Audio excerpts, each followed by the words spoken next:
Right, so welcome to another video where I am joined with Callum on this side of the camera for a change. Same as last week, decided to do the workout first and then the introduction, and we're going to go into a bit of a Q&A, so we've got some clients asking questions. So yeah, enjoy. First question, Jonathan. We've got, what are your thoughts on some influencers on Instagram that are selling programs and food plans without any qualifications? I wouldn't say there's anything like overly wrong with it if the person's intentions were in the right place. So if someone's selling something with the expectation they're going to be helping an individual, great. But if it's a case of lining their pocket, then that's not so great, is it? So, I mean, qualifications are usually just there to get someone, it's like for me, for example, my qualification just allows me to then inquire and pay for insurance, which then covers me and clients. But could I do what I'm doing without the qualification? Yeah, if I knew what I was doing, which you could easily do yourself, like reading enough, listening to stuff enough, and being a critical thinker when it comes to it, and asking questions and getting the right answer. Yeah, and I guess that's a big part of it. It's up to you to just double check your sources and where you're getting your information from. So what are my views on that? I think for the most part it is wrong, because a lot of it is to do with lining people's pockets, and it's not there with the intentions of trying to help people, it's with the intentions of helping yourself. So I think that can be wrong. I think like it's not just a simple case of selling a program and selling a meal plan, or whatever. What was the question specifically? Like selling plans, food plans and stuff. Programs, yeah, food stuff. Yeah, I think like no two people are the same. So I mean, like for example, someone could have like celiacs or a gluten intolerance or like a dairy intolerance or peanut allergies, and it's like you can't just like say, go have this, that'll help you, because the person might die. Do you know what I mean? So it is very unique to the individual. So being able to buy something and get results from it, is the success rate's pretty low, I would say. So I think it's quite wrong. So yeah, God, I feel like we're never going to get to a final conclusion with these questions and answers. It's tough, yeah, but it's all opinion at the end of the day. I think the point with these is they're not right or wrong. Okay, it's just what are you feeling? Yeah, what's your feeling? It's wrong. Yeah, that's the answer for the most part. Okay, so next question. So the next one is a bit of a double barrel question.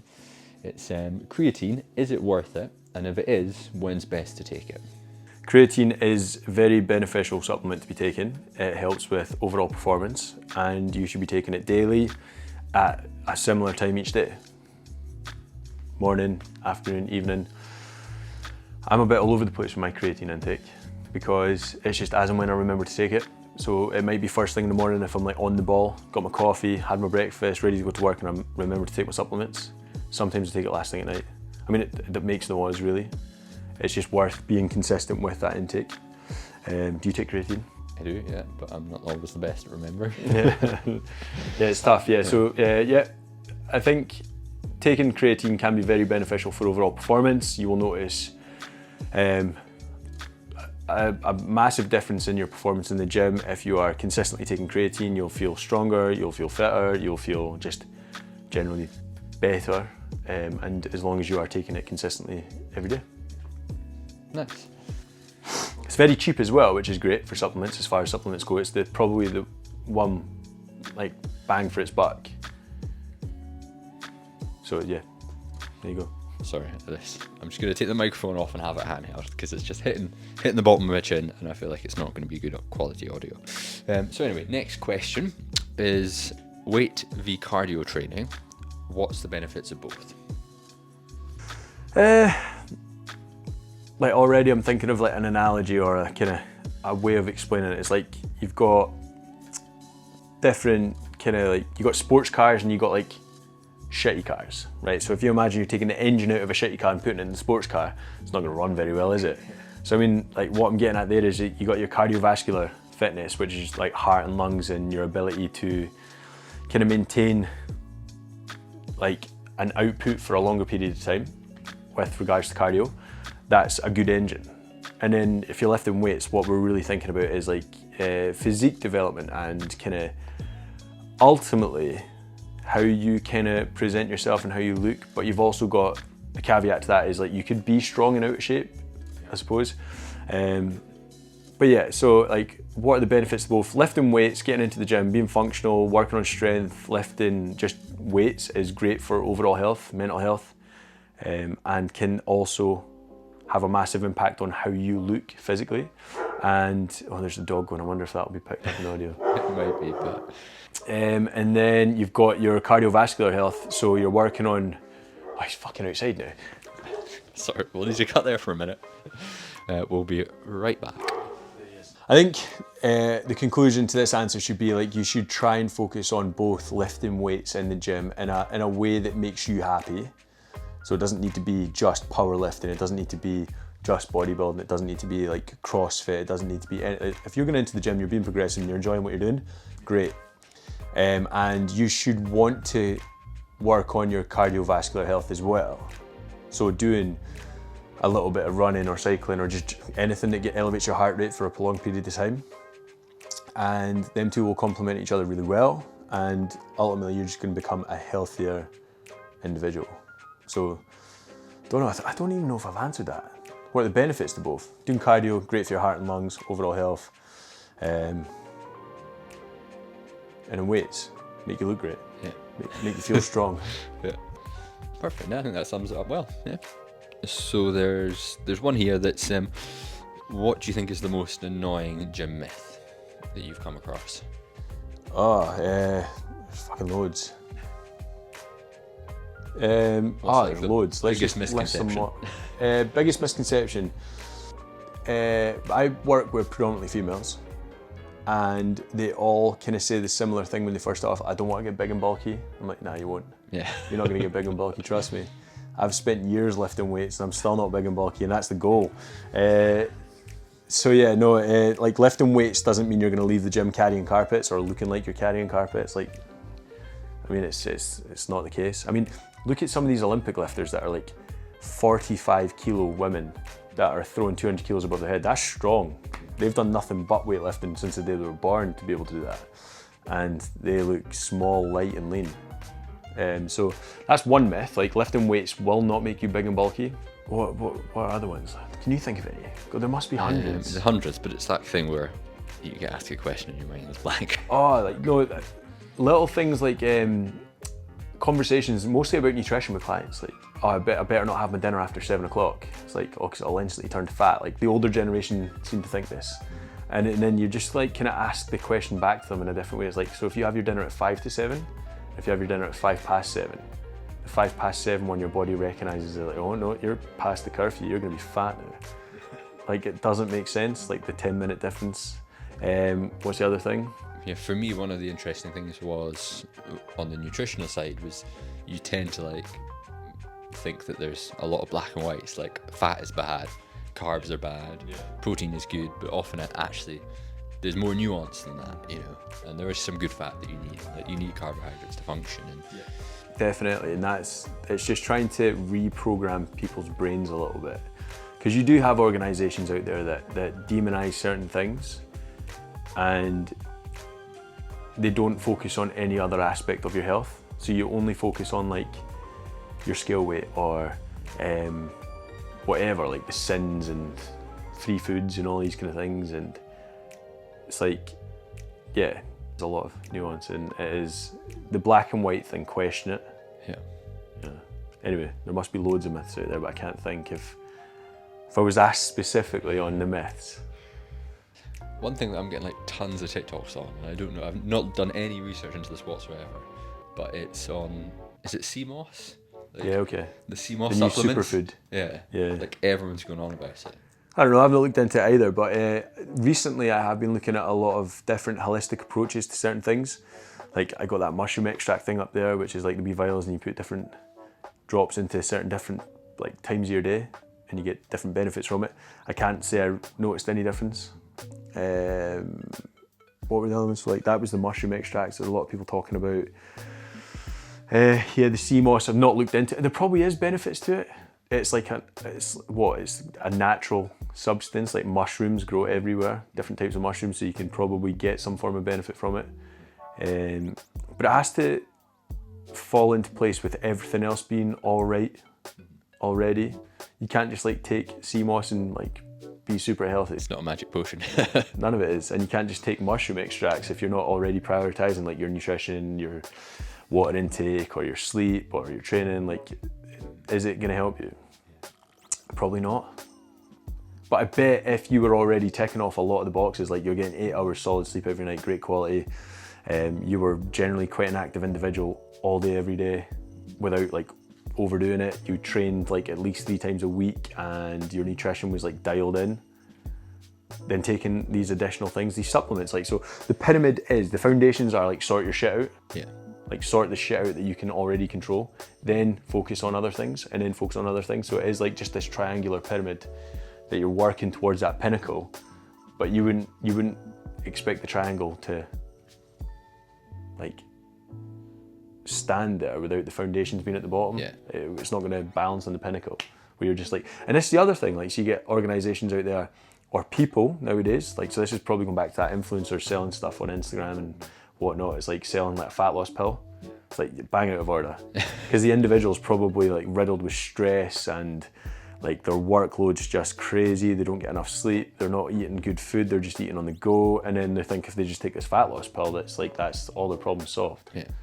So yeah. No such thing as a quick fix. No, there isn't. You got to put the work in. Do you know what annoys me is people trying to find a quick fix.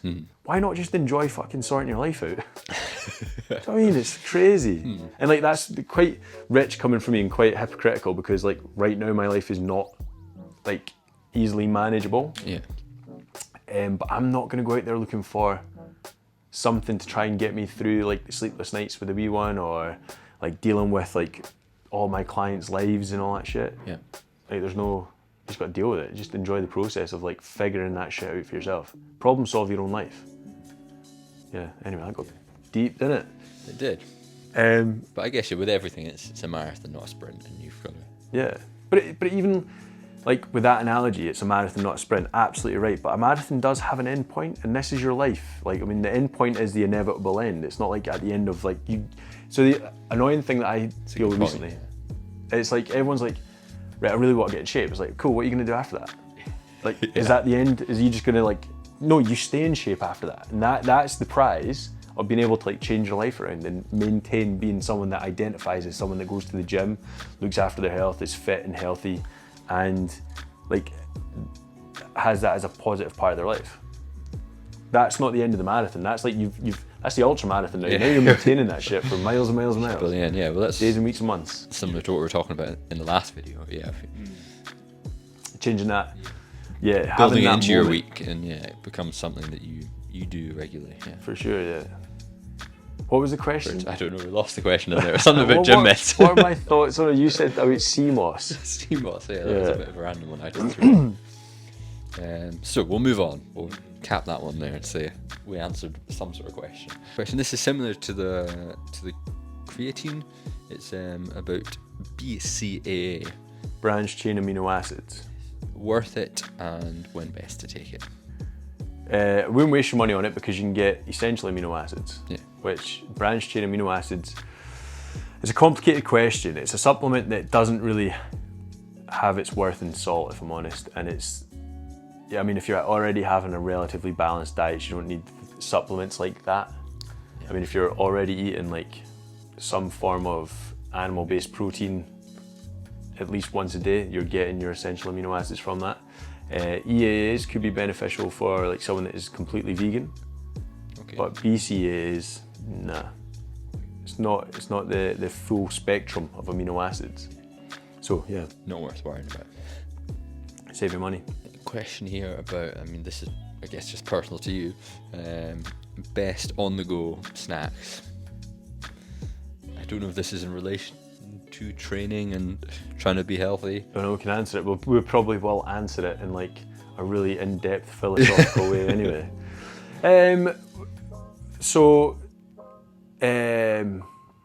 Like relative to me, a good on-the-go snack is probably just going to be something like them UFITs, them protein shakes.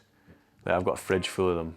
Yeah, so a good on-the-go snack for me is just going to be them UFIT 50-gram protein shakes. They fill me up. But on bad days it could be like a sausage bat from Costa, or an all-day breakfast wrap, or even sometimes nipping to McDonald's and getting 20 chicken nuggets. It's tough. Like, so my life right now is just all based around like spinning so many plates, like baby, Daisy, business, and then everything else in between. So sometimes you're just grabbing things on the go. If I had time, I like that Faya yogurt with the oats and the lemon curd and honey. Enjoyed that. Like, there's no reason why I can't make that every day. Yeah. But what was the question? What I would suggest people Best are just having like snacks. yeah, like a lot of my clientele struggle with hitting their protein, so I would suggest having like a protein-based snack like the UFITs, or like I don't know, like wee chicken skewers to get or something like that, or yeah, beef jerky. Good on-the-go snacks, gonna fill you up. You're gonna hit your protein a wee bit better. Yeah.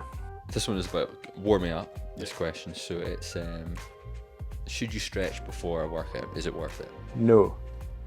Don't stretch before a workout. Don't do static stretches before a warm up. Before a workout, sorry. You should be doing dynamic movements. So, like if you're going to squat, do a couple of squats. Spend a wee bit of time in that end range, down in a deep squat position, and just kind of explore opening up your hips a little bit, and then stand back up out of it. We're not going to spend too much time there. Like encouraging your muscles to like lengthen and relax. Dynamically, we're trying to get them to think about firing up and getting ready for movement. Post-workout, not necessarily straight afterward. I never do stretches with my clients. I'm not going to spend time out of their session getting them doing like static stretches. Like, it's just to encourage that like in their own time later in the day. Because most of the time people are going to come into the gym, get the body temperature up, get things loosened off, get them moving, and then get them into their workout as quickly as possible, like, and safely as possible.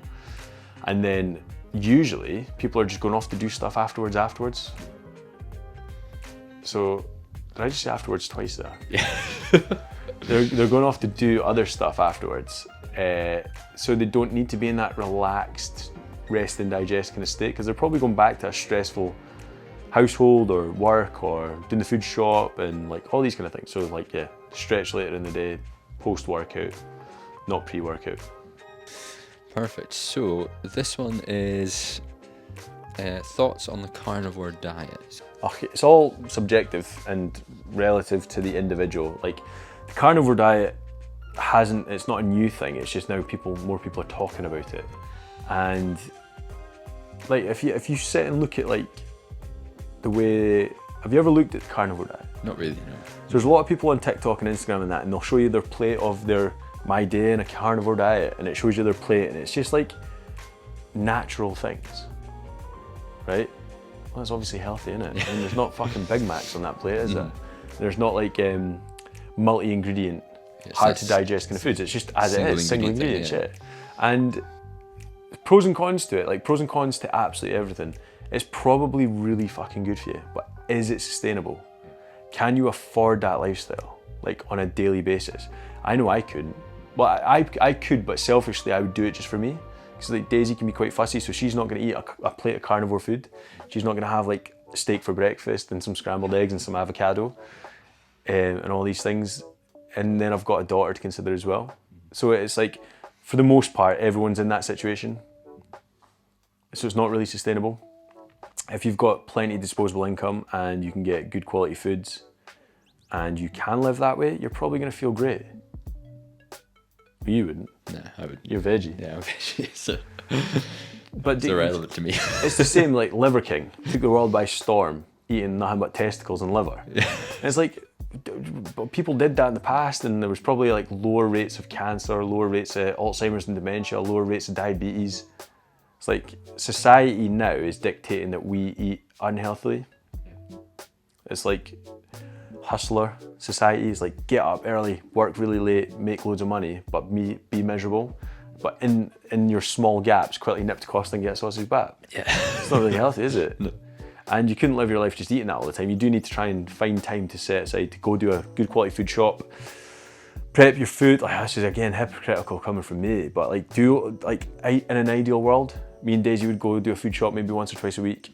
It would be foods that we're all happy, and it would be like easily like cookable kind of foods, especially with the wee one kicking about, or me working all day and it's easier for Daisy, or vice versa. If Daisy's got a busy day and I've got a quieter day, easy for me to prep and everyone's happy with it. I mean, yeah, there is no right or wrong diet. What's my thoughts on the carnivore diet? It's probably a really healthy way to live your life. However, I don't think it's sustainable with today's society and like cost of living. Yeah, and I guess it comes back to that thing we were talking about with the supplements, is it's not a one thing's going to fix all. It's like, it's more nuanced than that, and you need to look at your whole lifestyle and not just one single part of it, because it all has a knock-on effect. Yeah, and again, like I think it like that, and what other diets, like I don't know, the ketogenic diet and all these kind of things. Like, there's a reason they exist. But what's happening now is they're pushing it into the wider audience, being like, no, you should totally be doing this diet. But it's like, well, maybe for me, but not for you, because you're a veggie. Instantly, there's two different people sitting in the same room. So there's no right or wrong answer to that question. Like, so that's the answer. Can't answer. I hate my brain. Yeah. Next question. Does more sweat mean a better workout? No. Sweat is just a part of your body. It's a mechanism your body has created to cool you down. So yes, like when you exercise, you sweat because you're generating heat through movement. But some people sweat more than others. Yeah. So no, sweat. Oh God, I'm already thinking about something else. Right. So sweating more does not mean you're doing better. Sweating more means you're just going to end up more dehydrated because your body's trying to cool you down and it's sweating. So you'll need to stay on top of that hydration. But it's much like the calorie burnage as well. Like if I'm looking at my watch and I've burnt loads of calories, like two different people have burned completely different amounts of calories on a watch that isn't that accurate. Yeah. So yeah, sweating more during a workout does not mean it's a better workout. Burning more calories on your watch doesn't necessarily mean it's a better workout. Looking at the data that you've collected, i.e. did you feel better throughout that whole session? Did you feel stronger? Did you lift heavier? Did you do more reps? Did you get through it quicker? Or conditioning, did you get more rounds in? Did you get more reps in? Did you, I don't know, have more rest by the end of it? Like, there's so many different things that will indicate better if it was a more beneficial workout. So sweating more does not necessarily mean that it's a better workout. Okay. There I'll you take go. that. I managed to go full circle on that one and finish it. We'll accept that. Perfect. So I think that's really the end of the serious questions. So who is the most useless member of the Fellowship? Pippin. Pippin. That's it, full stop. Why'd you say that? He was useless, wasn't he? All he did was light a fire. All he did was get everyone in trouble. Get himself in trouble, get everyone else in trouble, several times, and he redeemed himself by saving Gandalf once and lighting the beacons. That's it. Apart from that, useless. Useless. What about Boromir? Because he betrayed them. No. I mean, he redeemed himself in the end, but still. Nah, but he killed loads of Uruk-hai, didn't he? Okay. He did redeem himself. Pippin's redemption was like light a fire. Okay. Well, there you have it. It's Pippin. Should we finish it there then? Yeah. Is that enough, do we think? Have you got any questions? Do I have any questions? Me personally, I don't think nothing comes to mind. Comment below on the video with some more questions that you want to hear next time, and we'll put it out on we the need other to social do that. media Well, I channels. need to do that, don't I? And get something together. Hope you've enjoyed the video. Let us know if you enjoy this style of video more than the previous ones, like just from an interactive point of view, and we'll catch you in the next one. High five.